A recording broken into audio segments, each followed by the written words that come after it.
ഇന്ന് നടരാജഗുരുവിൻ്റെ ജന്മദിനമാണ്. സുപ്രധാനമായ ഒരു ദിവസമാണ്. എന്തുകൊണ്ട് ആളുകളൊക്കെ വിളിച്ചു വരുത്തി ഒരു നല്ല സമ്മേളനം നടത്തിയില്ല എന്ന് ചോദിച്ചേക്കാം. നടരാജഗുരു തന്നെ ഒരു കാര്യത്തിൽ നിഷ്കർഷ വച്ചിരുന്നു, എന്നോട് പ്രത്യേകം പറഞ്ഞിട്ടുമുണ്ട്. ഒരു ഗുരുകുലത്തിൽ ആളുകളെ ക്ഷണിച്ചു വരുത്തിയുള്ള പൊതുപരിപാടി വർഷത്തിലൊരിക്കലേ പാടുള്ളൂ. എന്തുകൊണ്ട്? ഗുരുകുലത്തിൽ ജീവിക്കുന്ന സന്യാസിമാരും ബ്രഹ്മചാരികളും അവർക്ക് ഗുരുകുലത്തിൻ്റെ പ്രധാനമായ ധർമ്മം അതാണ്. അവരുടെ തപോനിരതമായ പഠനം മുടങ്ങാതെ നടക്കണം. അതാണ് ഗുരുകുലത്തിൻ്റെ ഏറ്റവും പ്രധാനപ്പെട്ട ഫംഗ്ഷൻ. പിന്നെ വെളിയിലുള്ള ഗുരുകുലത്തിനിങ്ങനെ രണ്ട് സർക്കിളുകൾ, ഒരു ഇന്നർ സർക്കിളും ഒരു ഔട്ടർ സർക്കിളും സങ്കല്പിച്ചിട്ടുണ്ട്. ഇന്നർ സർക്കിളിൽപ്പെട്ടവർ ഗുരുകുലത്തിൽ സ്ഥിരമായി താമസിച്ച് ഞാൻ പറഞ്ഞതുപോലെ തപോനിരതമായ പഠനം ഒരു വ്രതമായി ജീവിക്കുന്നവരാണ്. അവരാണ് ഇന്നർ സർക്കിളിൽപ്പെട്ടവർ. ഔട്ടർ സർക്കിളിൽപ്പെട്ടവർ ഗുരുകുലവുമായി ഏറ്റവും സഹകരിച്ച് കഴിയുന്നിടത്തോളം ഗുരുകുലത്തിൽ നടക്കുന്ന ക്ലാസ്സുകളിൽ പങ്കെടുക്കും, സെമിനാറുകളിൽ പങ്കെടുക്കും ഒക്കെ കഴിയുന്നവരാണ്. അവർ ഗുരുകുല സ്റ്റഡി സർക്കിളുകൾ സംഘടിപ്പിച്ചു എന്ന് വരും. പിന്നെ ഗൃഹസദസ്സുകൾ സംഘടിപ്പിച്ചു എന്ന് വരും. ഇങ്ങനെയുള്ള പരിപാടികളിൽ ഇന്നർ സർക്കിളിൽപ്പെട്ടവർ അവർക്ക് സൗകര്യമുണ്ടെങ്കിൽ അതിൽ പങ്കെടുക്കും, ഇല്ലെങ്കിൽ പങ്കെടുക്കില്ല. ഏതായാലും ഈ രണ്ട് സർക്കിളുകൾ ഗുരുകുലം എന്ന പ്രസ്ഥാനത്തിന് ഉള്ളത് വ്യക്തമായി അറിഞ്ഞിരിക്കണം. ഗുരുകുലത്തിൻ്റെ പ്രധാന ഫംഗ്ഷൻ ഗുരുകുല സ്റ്റഡി സർക്കിളുകൾ സംഘടിപ്പിക്കുന്നതും ഗൃഹസദസ്സുകൾ സംഘടിപ്പിക്കുന്നതും പൊതുസദസ്സുകൾ സംഘടിപ്പിക്കുന്നതും ഒന്നുമല്ല. പിന്നെ ഗുരുക്കന്മാർ നടരാജഗുരുവിൻ്റെ കാലത്ത് നാരായണഗുരുവിൻ്റെ ജന്മദിനം മാത്രം ആഘോഷിച്ചാൽ മതിയായിരുന്നു. അത് ഊട്ടിയിൽ വെച്ച് നടരാജഗുരു വർഷത്തിലൊരിക്കൽ നടത്തും. പിന്നെ ബാംഗ്ലൂരിൽ ഗുരുകുലം ഉണ്ടായി. അപ്പോൾ നടരാജഗുരുവിൻ്റെ തന്നെ ജന്മദിനം അവിടെ വച്ച് നടത്താൻ തുടങ്ങി.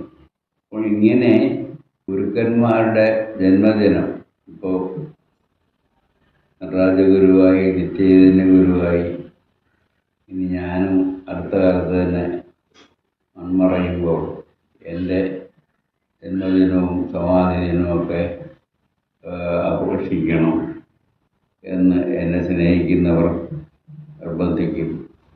ഇതിങ്ങനെ വ്യാപിച്ച് പോയാൽ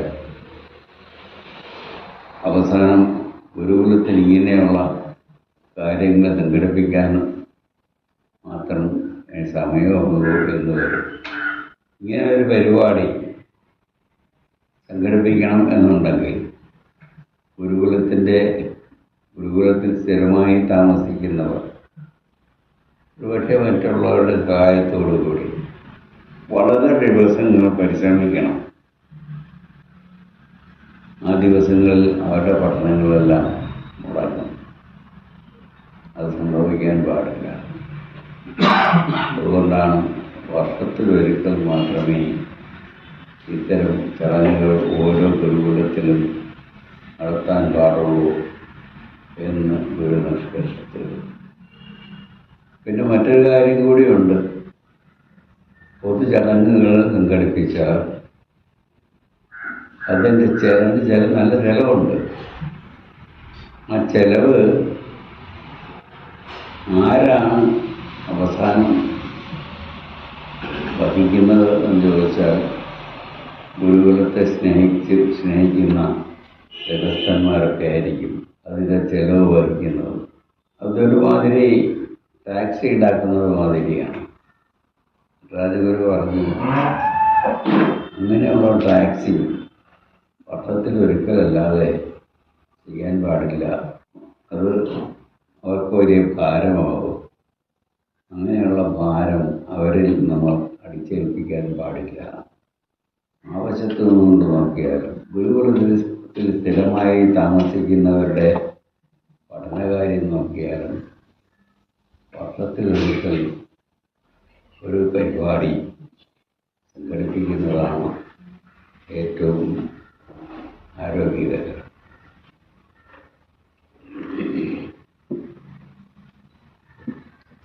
അതിന് ഏറ്റവും നല്ല വഴിയായി തോന്നിയത് ഓരോ ഗുരുവിൻ്റെയും ജന്മദിനം ഓരോ ഗുരുകുലത്തിലെ വാർഷിക ഗുരുപൂജയായി മാറ്റിയെടുക്കുക. അപ്പോൾ വാർഷിക ഗുരുപൂജയുമായി ഈ ഗുരുവിൻ്റെ ജന്മദിനം ആഘോഷിക്കലുമായി. ഞാനൊരിക്കൽ ഒരു ശ്രീരാമകൃഷ്ണ മിഷനിൽ ഫിജിയിലായിരിക്കുമ്പോൾ അവിടുത്തെ ശ്രീരാമകൃഷ്ണ മിഷൻ ആശ്രമത്തിൽ ഇങ്ങനെയുള്ള ഒരു പൊതു സമ്മേളനത്തിൽ പ്രസംഗിക്കാൻ പോയി.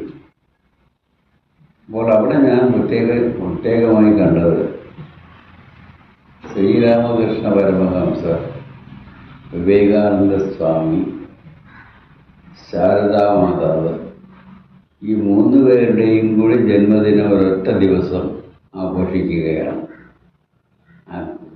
വാസ്തവത്തിൽ അവരുടെ 3 ജന്മദിനങ്ങൾ വെവ്വേറെയാണ് വരുന്നത്. പക്ഷേ അതിനെല്ലാം കൂടി ഒന്നാക്കി തീർത്ത് ഒരാഘോഷമാക്കി മാറ്റുകയാണ് അവർ ചെയ്തത്. അത് നല്ല മാതൃകയാണ്. ഇങ്ങനെ ഞാൻ ഈ കാര്യം അടുത്ത വരുന്ന ഗുരുകുലം മാസികയുടെ എഡിറ്റോറിയലിൽ എഴുതിയിട്ടുമുണ്ട്. എന്തുകൊണ്ടാണ് ഗുരുക്കന്മാരെ നമ്മൾ ഇത്തരത്തിൽ ആദരിക്കുന്നത്? ഗുരുക്കന്മാർ ഒരു തരത്തിൽ പറഞ്ഞാൽ അറിവിൻ്റെ ഏറ്റവും ഉന്നത ശ്രേണി കണ്ടെത്തി അത് ബാക്കിയുള്ളവർക്ക് പകർന്നു കൊടുക്കുന്നവരാണ്. അതിൽ ഓരോ ഗുരുവും അവരവരുടേതായ രീതി സ്വീകരിച്ചിട്ടുണ്ട്. ഇപ്പോൾ നടരാജ ഗുരു സ്വീകരിച്ച രീതിയല്ല നിത്യചൈതന്യയതി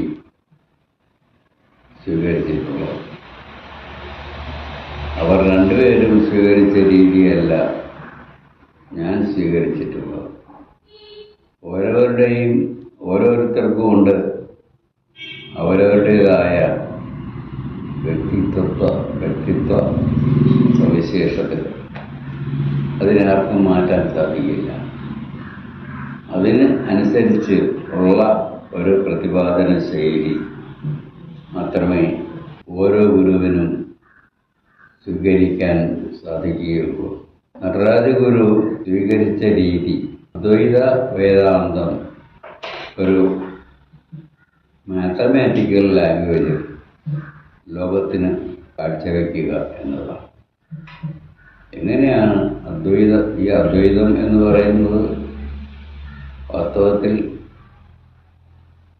ആത്മോപദേശ ചരിതത്തിൽ നാരായണ ഗുരു പറയുന്നത് പോലെ അവാങ്മനോഗോചരം, വാക്കുകൊണ്ട് പറയാനാകാത്തതും മനസ്സുകൊണ്ട് സങ്കല്പിക്കാനാകാത്തതും ആയ ഒരു അറിവിൻ്റെ തലമാണ്. അതിനെ എങ്ങനെയാണ് ശാസ്ത്രസമ്മതമായ രീതിയിൽ ഒന്ന് ആവിഷ്കരിക്കാൻ സാധിക്കുക? അത് നടരാജ ഗുരുവിൻ്റെ ജീവിതത്തിലെ ഒരു വെല്ലുവിളിയായിരുന്നു. അതിന് നടരാജ ഗുരു കണ്ടുപിടിച്ചത് കാർട്ടീഷ്യൻ കോർഡിനേറ്റ്സ് ഉപയോഗിച്ചു പോരുന്ന രീതിയാണ്. അതാണ് ഇന്ന് ലോകമെമ്പാടും ഗ്രാഫ് എന്ന പേരിൽ നിരവധി രംഗങ്ങളിൽ ഉപയോഗിച്ചു പോരുന്നത്. അത് വേദാന്തത്തിൻ്റെ സന്ദർഭത്തിലും ഉപയോഗിക്കാം. അദ്വൈത ദർശനത്തിൻ്റെ ആ അവാങ്മനോഗോചരത പ്രകടമാക്കാൻ അതെങ്ങനെയുള്ളതാണ് എന്ന് നാരായണ ഗുരുവിൻ്റെ ദർശനം പഠിച്ചു നോക്കിയാൽ മനസ്സിലാകും. നാരായണ ഗുരുവിൻ്റെ ദർശനത്തിൽ കാണുന്ന ഒരു പ്രത്യേകത അദ്വൈതമായ സത്യത്തിൻ്റെ അവാങ്മനോഗോചരത പ്രകടമാക്കുക എന്നത് മാത്രമല്ല, ജീവിത യാഥാർത്ഥ്യങ്ങളും അതിനെ ഒരു തരത്തിലും നിഷേധിക്കാതെ അതിനെയും കൂടി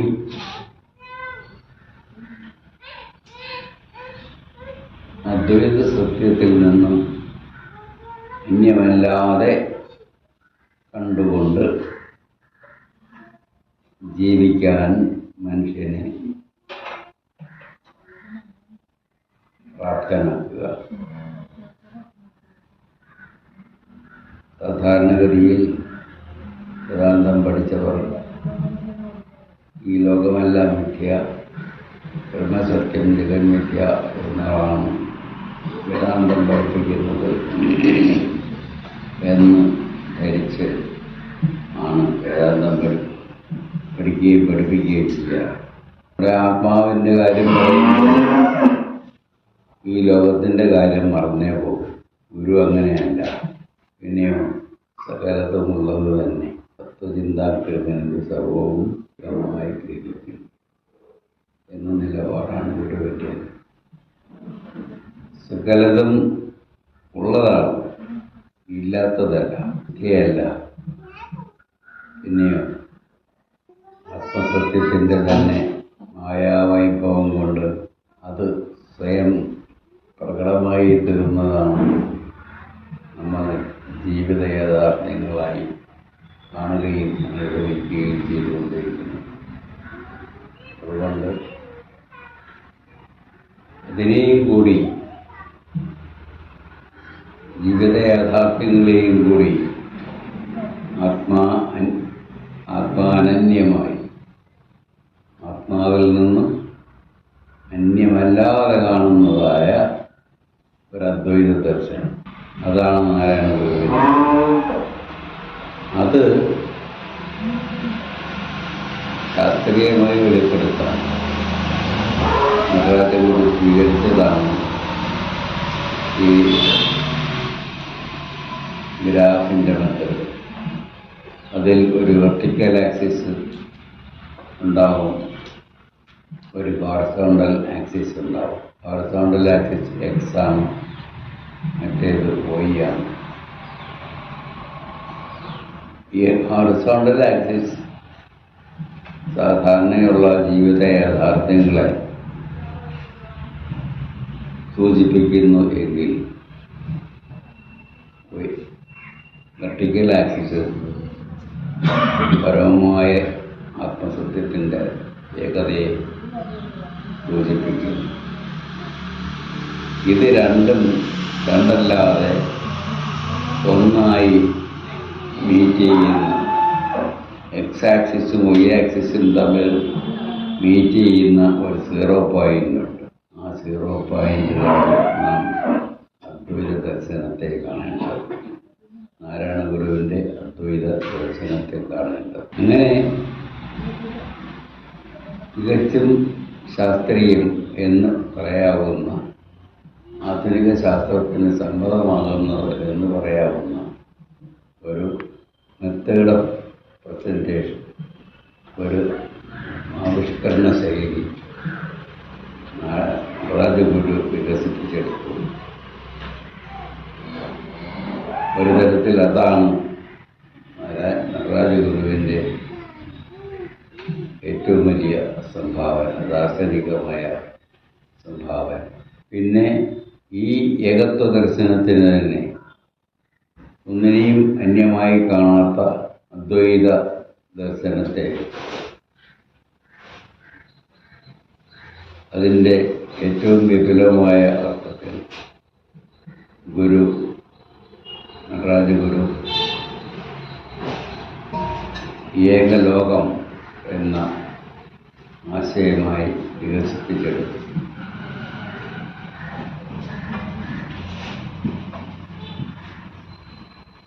ഈ ലോകം ഒന്നാണ്.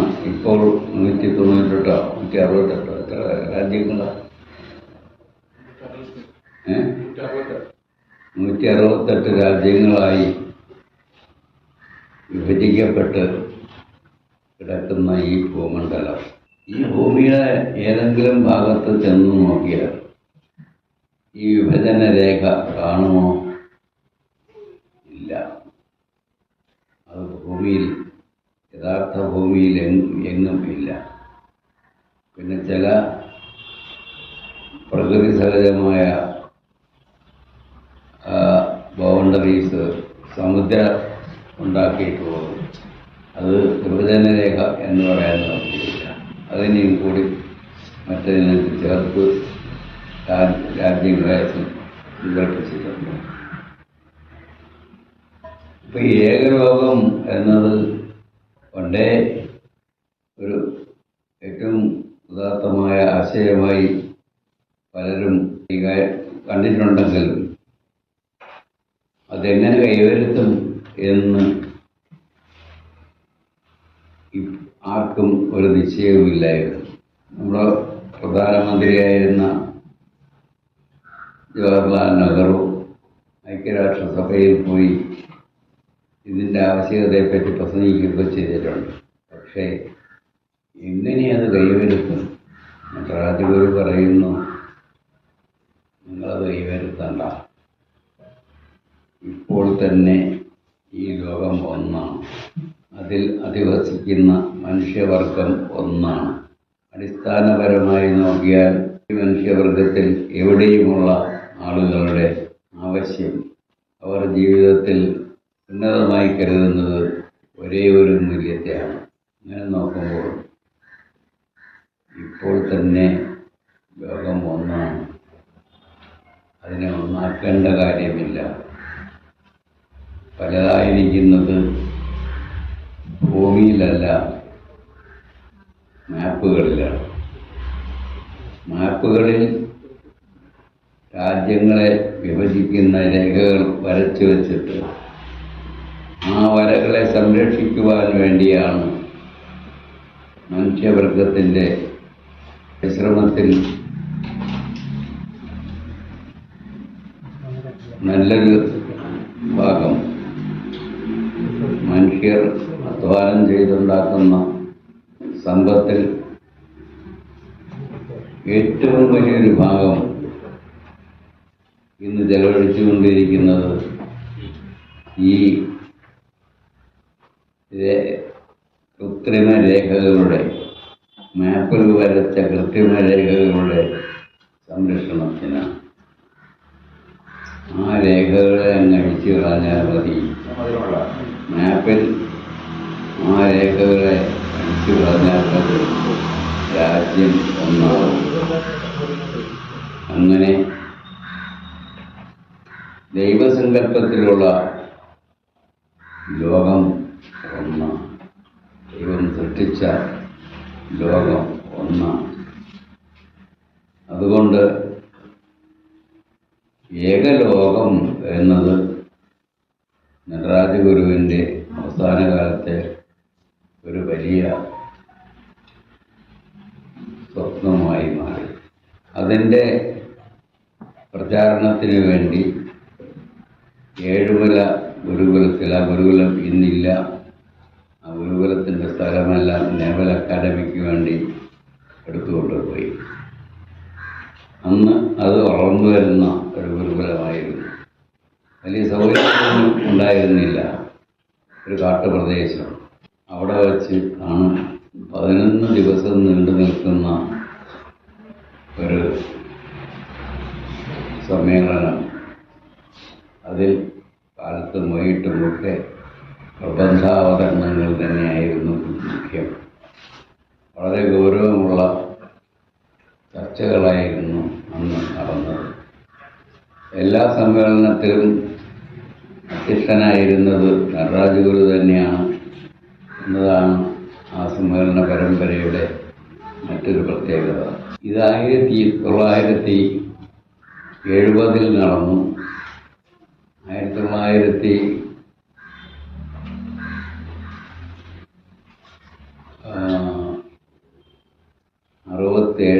തോന്നുന്നു. കണ്ണൂർ ഡിസ്ട്രിക്റ്റ് കേന്ദ്രമാക്കിക്കൊണ്ട് അതിൻ്റെ വ്യാപ്തിയിൽ നിന്നുകൊണ്ട് ഈ ഒരു സമ്മേളനം നടന്നു. 68 കേരളാടിസ്ഥാനത്തിൽ ആ സമ്മേളനം നടന്നു. 69 ആൾ ഇന്ത്യ ബേസിസിൽ ആ സമ്മേളനം നടന്നു.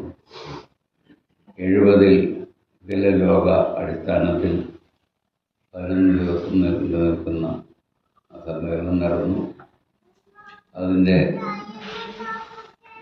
സംഘാടകരിൽ ഒരാൾ ഞാനുമായിരുന്നു. അന്നാണ് ആ സമ്മേളനത്തിൽ വെച്ചാണ് ഞാൻ ഒരു പ്രബന്ധം തയ്യാറാക്കി, അതും ഇംഗ്ലീഷിൽ ആദ്യമായി എഴുതുകയാണ് തയ്യാറാക്കി അവതരിപ്പിച്ചത്. നടരാജ ഗുരു വളരെ അപ്രീഷിയേറ്റ് ചെയ്തു ആ പ്രബന്ധത്തെ. എന്നിട്ട് 1971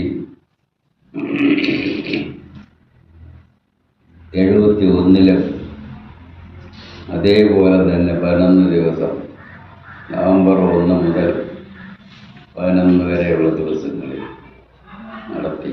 തുടർന്നും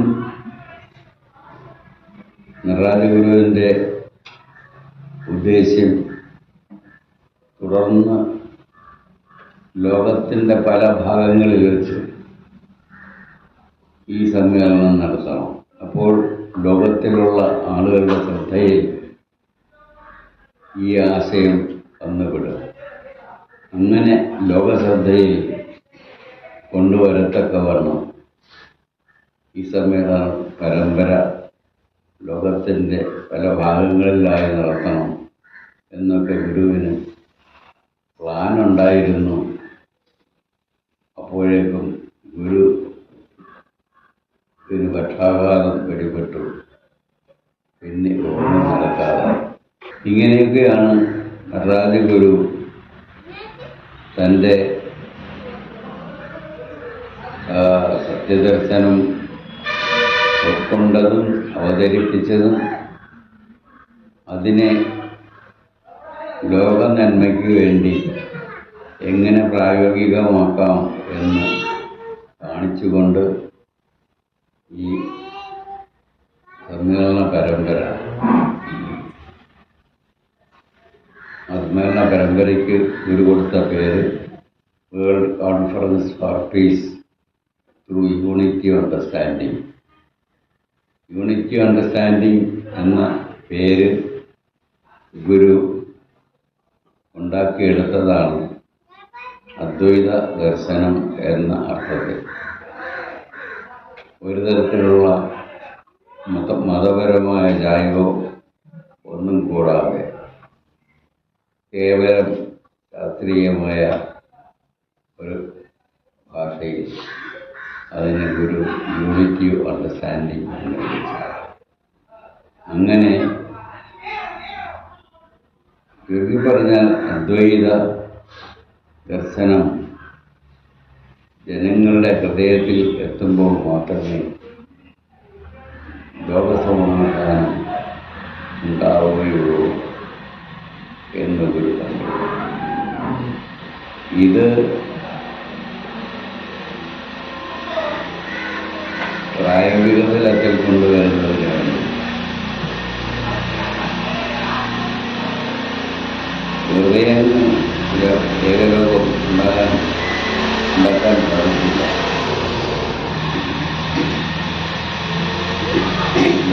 ഈ ഏകലോകത്തിൽ ഉയരുന്നതായ ഒരു സാമ്പത്തിക ഭദ്രത വേണം. സമ്പത്താണ് ഇന്ന് ലോകജീവിതത്തെ നയിക്കുന്നത്. ഇപ്പോൾ ഓരോ രാജ്യത്തിനും ഓരോ സമ്പദ്ഘടനയാണ്. അതിൻ്റെ സ്ഥാനത്ത് ഒരു വൺ വേൾഡ് എക്കണോമിക്സ്, ലോകത്തെ എല്ലാ മനുഷ്യരെയും ഒന്നായി കണ്ടുകൊണ്ട് ആ കാഴ്ചപ്പാടോടുകൂടി ഒരു സാമ്പത്തിക ശാസ്ത്രം, അതിന് രൂപരേഖ തയ്യാറാക്കി വെച്ചു. Towards and one world economics എന്ന് അതിന് പേര് കൊടുത്തു. പിന്നെ ഒരു രാഷ്ട്രതന്ത്രം വേണം ഇതിന്.